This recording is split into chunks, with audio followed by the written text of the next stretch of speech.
আসসালামু আলাইকুম। শিরোনামে আমন্ত্রণ জানাচ্ছি আমি কথা নাহিয়ান। প্রধান উপদেষ্টা অধ্যাপক মোহাম্মদ ইউনূসের আমন্ত্রণে 4 দিনের সফরে আজ ঢাকায় আসছেন জাতিসংঘ মহাসচিব অ্যান্তোনিও গুতেরেস।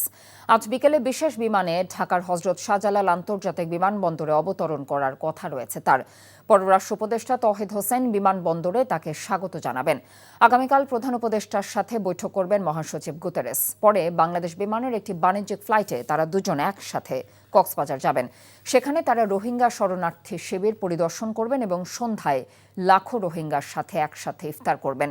রাতে কক্সবাজার থেকে ঢাকার উদ্দেশ্যে রওনা দেবেন জাতিসংঘ মহাসচিব এবং প্রধান উপদেষ্টা। শনিবার বেশ কয়েকটি বৈঠক এবং সবশেষ সংবাদ সম্মেলন করার কথা রয়েছে তার।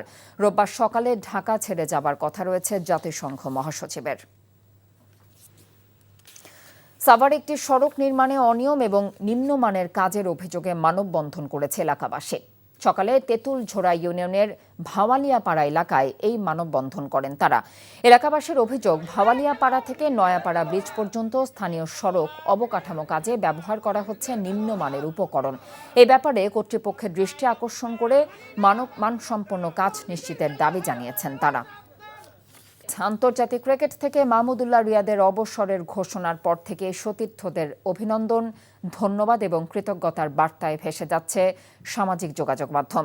সদ্যবিদায় রিয়াদকে নিয়ে আবেগঘন বার্তা দিয়েছেন সাকিব আল হাসান। তামিম ইকবাল মুশফিকুর রহিমের অবসরের ঘোষণায় চুপ ছিলেন, তবে সরব রিয়াদের অবসরের খবর শুনে। এদিকে রিয়াদের বড় সিদ্ধান্ত শুনে আবেগঘন বার্তা দিয়েছেন সাবেক অধিনায়ক মাশরাফি বিন মুর্তজা।